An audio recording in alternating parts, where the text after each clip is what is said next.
Mga kalingap, mapagpalang umaga po sa atin at have a blessed Sunday po. At ngayon po ay araw po ng linggo, araw ng pagnilay-nilay.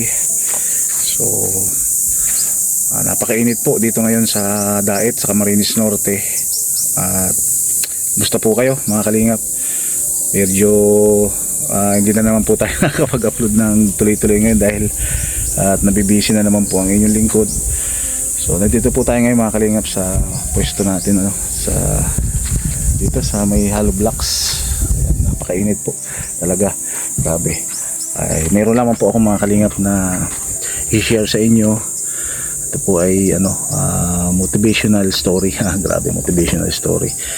Dahil sa mga nagtatanong pa rin po kung meron daw po tayong na bahay na naipundar. So ako po kasi mga kalingap ay never po talaga ako nag-vlog ng mga tulad na yun, bahay na nakaraan. Pinakita ko po sa inyo yung up and down. Shoutout nga pala kay Ate Maris. Ito po ay lupa po na pinagamit po sa atin para po, kasi that time ako po ay nag-uupa ng bahay dito po sa Barangay Dugungan, diyan sa malapit po sa kampo, sa PNP camp. At si Ate Maris nga po isa po sa nag-alok sa akin dahil meron po siyang nabiling lupa dito sa may malapit lamang po kay Kuya Brooks Vlog. At in-offer niya po sa akin na kaysa naman daw po sa mag-upa ako, pwede ko daw pong patayuan ng bahay. So yun po, sabi ko nga po dati maganda naman po yung aking views dati at kumikita naman po talaga ako sa kay Lolo dati. Pero hindi po siya bigla kumbaga pinag-ipunan ko. Nag-start po ako na magpagawa po ng bahay. Yung nga po yung pinakita ko sa inyo yung ibaba. At dapat nga po pala ang plano ko pa lang doon is yung parang normal lang na bahay, yung sentada, tapos wala na po siyang taas. Pero nagsagis din po si ate na kasi siguro balak din niya pong tirahan in the future. Kaya nagsuggest po siya na mas maganda up and down na lang. So ayun nga po ang ginawa natin. Nilagyan ko po ng slab. Yun nga, alam niyo naman po dito sa Camarines Norte napakadalas po ng ulan. Kaya po nung may slab na ito, nakakatulog na kami sa ilalim. Nilagyan ko lang ng linoleum, tapos bintana, may pinto. Ayun, nakakatulog kami. Pero dumating po mga kalingap yung tag-ulan talaga, dahil wala nga po itong bubong, sobrang tumatagas po doon sa tumutulo yung ulan po, dumidiretso doon sa baba. Kahit na po ito ay nilagyan ko ng yero sa may hagdan, talagang hindi pa rin po umubra. At sa tulong pa rin po ni Ate Maris, pinalagyan po niya ng bubong yung taas. Kumbaga pinabubungan niya, pinasintadahan. At yun, thanks God, napakalaking tulong po talaga ni Ate Maris sa akin. Kaya yun, hindi na po kami nababasa sa baba. At hindi lamang po yun mga kalingap, siya rin po ang dahilan, si Ate Maris talaga. Pero ito pong hollow block na meron ako dito ngayon, dati nung siguro ito mga 2 years na. Nag-start ako nung pagawa po si Kuya Brooks Vlog. Alam niyo naman po yun, yung bahay ni Kuya Brooks na pinagawa po nila kalingap dan na mga salamat po sa mga buting sponsors. At yun nga, ako po yung dyan ng hollow blocks. Kumbaga sabi ko sige, ako na maghanap ako ng magagawa. Tapos kumbaga pupuhunanan ko, kumbaga gagawin kong para kahit paano may kita. Kasi nung time na yon humina talaga din ang aking channel nung time na nagpapagawa si Kalim Brooks. Pero hindi naman ganun pero at least sumasahod pa rin ako kahit paano. Ayun nga, siguro nasa 3,000 mahigit yun mga kalingap na hollow blocks. At yun, nagtuloy-tuloy parang ang saya ba? Ang saya. Kumbaga parang sinipagan ako na ituloy-tuloy Yun nga, kumuha ako ng hulugan na chariot, yung pang-deliver. At napakalaki po ito ang tulong doon ni Ate Maris dahil that time po napahirapan niya ako ng puhunan para po makapag-start, medyo mapaganda yung business, medyo malaki-laki yung medyo malaki-laki yung puhunan para mas malaki din ang kita hanggang sa umasenso po. Basta gumanda po yung time, hindi naman po umasenso talaga dahil pa rin po, minsan may deliver, minsan wala. Madalas din po yung nakatenga yung mga produkto natin, kumbaga yung mga hollow blocks. At nakabili rin po ako ng ano nun, ng second hand na truck. Ayan. Tapos pag may nag-order na mga buhangin, graba, ayun, nasusuportahan ko po. Kaya dumating po yung time na ano, may yung kinikita ko po ay naiipon, at gusto ko pong i-share sa inyo mga kalingap na grabe po yung pinagdaanan ko talaga nung mga oras na yun, dahil that time po grabe po yung mga patutsada, mga kung ano-ano pong mga ano po sa inyong lingkod, kung ano-ano po yung mga sinabi. Pero sa halip po na gumanti po ako, pinagpasa Diyos ko na lang, kumbaga di ko na sinagot, wala, nanahimik ako kahit na grabe yung mga ano ba yun, mga issue na binabato po sa akin. Hindi po ako talaga lumaban, hindi po ako ano, kasi ako lamang po nakakaalam na walang pong katotohanan lahat po ng mga patutsada sa aking kasalip. Pinokus ko po talaga yung aking, kumbaga nakapokus ako doon sa aking goal na mapalago po yung aking munting negosyo, which is ito nga po yung Alublacan at Gravel and Sand. Sa awa ng Panginoon at sa blessing po na binigay sa akin, at yung nga po may papakita ko sa inyo mga kalingap na isa sa mga naging achievement ko nung time na binabatikos ako, at dun sa negosyo po talaga ako nag-focus. Papakita ko po sa inyo mga kalingap, dahil gusto ko rin pong ma-inspire yung ating mga kababayan na kung meron po kayong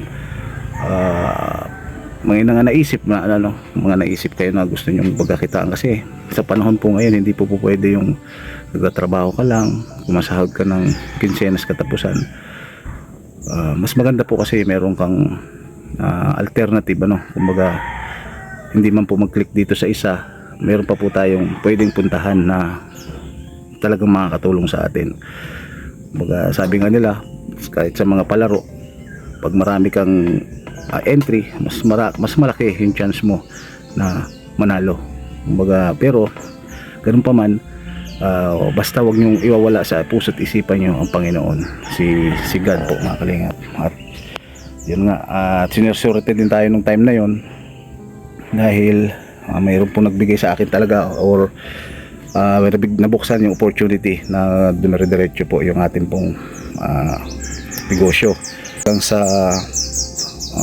makarating na ako dun sa pinapangarap ko mga kalingap. Yun ay nakapagpagawa po ako ng ano, nakapagsimula ako ng isang maliit na bahay na masasabi po natin na sa atin talaga. Pero malaking parte pa rin po si Ate Maris dito, hindi ko po inaalis yun, na sobrang laki po ng parte niya sa tagumpay ko ngayon. I mean, yung goal ko na yun, which is kahit na hindi pa man po ito masyadong tapos, pero at least masaya na po ako dahil nakikita ko na po yung pinagpaguran ko talaga. Kaya thank you Lord, at siyempre kay Ate Maris at sa family ko na hindi rin sumuko, nandiyan din palagi sila, even ups and down tayo noon. Marami pong mga pagsubok na dumating po sa ating buhay, kumbaga hindi po tayo sumuko, ano, kahit ano pong mga patutsada, mga batikos ang ginawa nila sa akin that time. Sa mga nakakapanood po sa akin, mga dati po nating mga followers, yan po, alam po nila talaga yan kung ano po yung mga issues na dumating po sa buhay ko. Pero yung mga issue na yon ay ginawa ko po talagang motivation, kumbaga ginawa kong para mas magsikap, mas lalo akong magsikap para po sa family at sa sarili syempre. At yun nga, at the same time, kahit paano po sinasabay ko rin po yung yung pagtulong. Kahit talagang hindi na po ako talaga nag-o-open ng ng YouTube, mag-upload lang ako, pero yung mga nanood, lalo nakikita ko yung aking mukha dati doon sa mga thumbnail nila, nahayaan ko na lang, kumbaga focus na lang ako doon sa negosyo. At yun nga, kahit paano po ay nakakatulong pa rin tayo na mapagsabay natin. So ito po mga kalingap, gusto ko lang pong i-share sa inyo na napakahirap po talagang mag-provide, magpagawa ng bahay, lalo sa panahon po ngayon na napakamahal po ng materyales. Kaya sobra pong thankful sa Panginoon talaga, dahil sa kanya po lahat ito talaga. Ito po ay parang mas ginagawa na natin po ito ay parang lang po tayo, tagabantay, kasi pagdating po ng panahon hindi rin po magiging sa atin yan, dahil yung hiram po na buhay natin ay pag binawi na, wala na po lahat yan. Kaya Panginoon lamang po nakakaalam ng lahat kung ano po yung nasa puso natin, nasa isipan. Kaya minsan binibigyan nila tayo ng mga blessings na para po sa atin. Kahit hindi po natin hilingin, basta alam po niya yan kung ano po yung kailangan natin. So ito po, at na-share ko lang dahil lalo na po dun sa mga mga instant katulad dun sa ito po ay na rin po ito para po sa kalingap, mga kalingap, dahil sa dami-dami po ng napagawa po ng kalingap ng mga bahay at nabigyan po ng pag-asa yung mga beneficiary na mabigyan ng sariling tahanan instantly. Sabihin man po natin na hindi naman 100% sa kalingap galing, kumbaga sa sponsor din, sa tulong din ng sponsor, pero ito po ay napakalaking utang na loob talaga para po sa mga nabiyayaan o nabago ang buhay ng dahil po sa ating Kuya Bal at Kalingap Rob, at siyempre sa buong team Kalingap. Talagang wag po nating sasayangin or iwawalang bahala yung mga ganun pong opportunity na dumating sa atin. Tapos basta sabi ko lang, napakahirap pong paggawa ng bahay, kaya swerte po yung mga nagbigyan nang wala pong kahirap-hirap. So tara po mga kalingap, isa po yung itong i-share ko sa inyo, yung isa sa mga achievement nung kinita ko dati, naipon hanggang sa nakasimula, even hindi pa naman po ito totally tapos, pero masasabi ko na po na talagang successful kumbaga. Tara po, tingnan po natin, ipapasilip ko po sa inyo ngayon lang po dito po sa ating channel, dito po sa bago nating channel, Kaprom the Vlog 2.0. Talagang di po talaga ako sanay na mag-vlog ng mga ganito, pero sa mga nagtatanong, ito na po, ipapakita ko po sa inyo. Kalingap, yan dito po nakapwesto yung ating haloblakan sa lugar po na ito. At yan po, napakalaki po ng ko dito sa lupa na ito, dahil dati hindi makapasok ang truck ng basta-basta lang. Talagang pinatambakan ko muna, kaya gumastos din talaga. Lagyan ko ng yung gitna na yan para hindi po siya mapapaot yung truck. Kumbaga makakapasok, makakalabas ng madali lang. Saka ito, nakakarating na po yan dito hanggang sa dulo dito. Yan. At sa mga nagsabi po na maano daw po yung hollow blocks, palambot. Minsan po may time po kasi na hindi po talaga tayo nabibilhan, hindi lang po araw-araw Pasko. Kaya sa sobrang init po, sa tindi ng init, talagang na-stuck po siya. Yan, kaya minsan pagdating dun sa di-deliver natin at stuck pa din, hindi kagad-agad magagawa. Kaya sobra pong maano talaga, lalambot, lalo na po kung sobrang init. So ito po mga kalingap, kung nakakita nyo po yan, yan po yung bahay na yan na may pula yung bubong. Yan po yung sinasabi ko mga kalingap, na isa po sa naging achievement dahil po dito sa pagsisikap natin, at nung time po na grabe po ang mga issues na binabato po sa atin. Kaya pinokus ko lang po sa pagninegosyo, same time nakapag-vlog tayo, nakatulong. Pag may kita, diyan ko po talaga dinadala yung pinagkakitaan natin. So gusto nyo po makita na malapitan at sa loob, kaya man po kasi di pa po talaga tapos. Yan po ay mag 2 years na po yata nating napapagawa, pero until now di pa rin po tapos. Kaya tayo-tayo lang, at soon malay natin talagang na siya. Kaya inuna ko lang din po yung gate niyan, dahil para may karoon naman po ng privacy, at soon matutulugan na natin yan. Lapit lang po ito sa kalsada. Yan, ito, doon po yung kay Parang Brooks, doon sa may yung gate na yon. So tara po, pasok tayo. Ito po yung pinagawa ko na gate na nakaraan. Ito po yung chariot na umalalay po talaga sa atin. Nung nagsisimula pa lang tayo, actually meron pa po itong isang hulog, di pa nabigyan, pero isa na lang, magiging akin na ito. Sabi ko nga, hulugan lang yung kinuha ko noon, kasi pag hindi mag-click, soli. Yan, ito po mga kalingap. Yan, ito yung atin pong home sweet home. Yan, meron pa po ditong konting materialis, hindi pa po talaga siya tapos. Ito po yung kabila. Ito, okay na po ito. Okay na po yan. Yan, may tiles na. Konting na lang, pasada. Ito lalagyan pa ng ilaw. Tapos ito, kisame pa. Di pa talaga. Ito wala pang tiles. Pero nalagyan ko na po yun ng grills. Ito wala pa din. Yan, meron na po siyang tiles. Dito pa po kakatambak yung ibang mga materyales. At wala pa pong kisame dahil po yung mag-electrician, hindi naman po pwedeng kisame agad. Wala pa po electrician kasi uunahin po yung mga wires dun sa ibabaw. Ito po ay hindi po ako maarte talaga sa bahay. Kung may matulugan lang. Ayan, mahiga lang kami ng family ko. Okay na po yun sa akin. Hindi po ako saka mahina rin ako sa mga design. Ito may CR din po itong sarili. May lababo. At ito po yung pinakasala. Kung may TV man dito ilalagay. So ito po mga kalingap, yung sinasabi ko po sa inyo na nung time na ang dami kong mga issues, dito po talaga ako nag-focus hanggang sa mabuo po ito. Ito po yung stress reliever ko. Ayan mga kalingap. So ayan po, itong harapan, garahe po yan. Ayan, garahe. Ayan po. Lawak po yung garahe. Mas pinalawak ko po kasi yung garahe kaysa sa bahay kasi mas importante din yan kung may mga occasion, mga ganun. Tapos may makikigarahe. Mapapakinabangan po. Basta importante may tulugan. Ayan, ito pa po. Sa ngayon, hinto muna po kasi mauubos ang puhunan. Liko muna ulit tayo ng pondo para mapagawa ulit. Makakuha na tayo ng electrician. Kaya wala pa pong kisa na. Pero yung kabila po na yan, tutulugan na yan. Kaya ginawa ko po mga kalingap, ayan, may mga abang na. Basta inuna ko itong bintana para di naman makapasok yung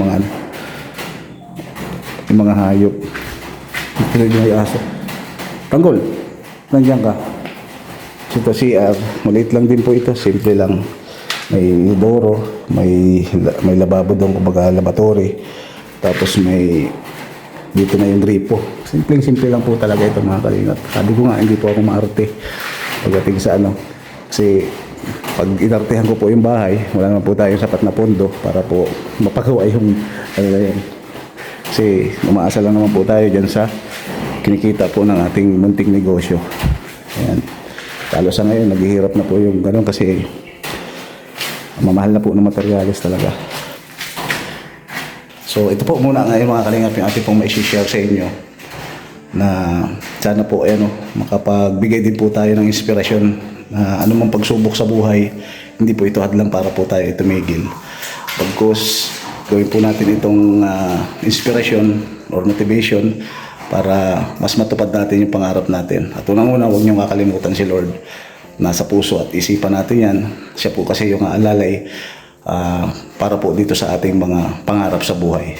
So, grabe po talaga ang ginawa ni Lord sa buhay ko po at sa family ko. So, shoutout po sa lahat mga kalingap, mga dito lang po. Maraming salamat sa lahat po ng sumusuporta.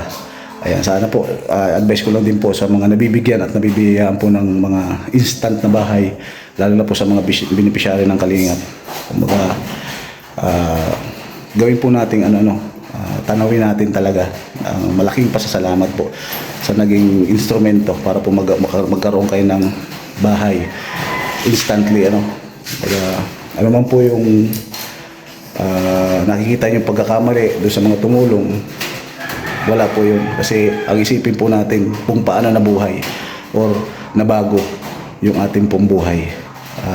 Kumbaga wala na tayo doon sa dati nating buhay na mahirap at nagkaroon po kayo ng pag-asa ng dahil po sa isang tao. Ito po ay ang sinasabi ko po ay sila Kuya Bal at Kalingap Rob. Kaya sobrang po sana, bigyan po natin ng halaga at pasalamatan habang buhay. So hanggang dito na po, marami pong salamat. Thank you so much po sa ating lahat. Bye-bye, see you on my next vlog. Ito po mga kalingap na masasabi ko na ipagmamalaki ko.